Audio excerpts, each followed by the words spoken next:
Our weed of the week is tansy mustard. It's one of those winter annual weeds, and also sometimes it gets started very, very early in the spring. So oftentimes this is going to be one of the bigger weeds that you're out after when you're first spraying herbicide in your wheat this spring. Yeah, so the bad news is this weed could be very big already by this time of year. The good news is there are a lot of herbicides that are outstanding on this weed, and we really don't see any resistance like we do with some other weeds.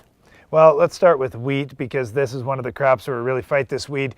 The ALS herbicides do a pretty good job. So if you're starting with Prepare Down, it's going to have some pretty decent activity on mustards. Of course, you could use Sharpen Down too. It costs a little bit more money, but it's got great broadleaf activity. Yeah, post-emerge, I would probably lean toward Husky, but if you want to use Wide Match, I'd throw in one of the ALS or SU herbicides, sulfonylurea herbicides, and that will definitely help you. In soybeans, our 3-pre strategy we outlined earlier in the show is very important. I really like Metribuzin in the pre, also Valor and Authority.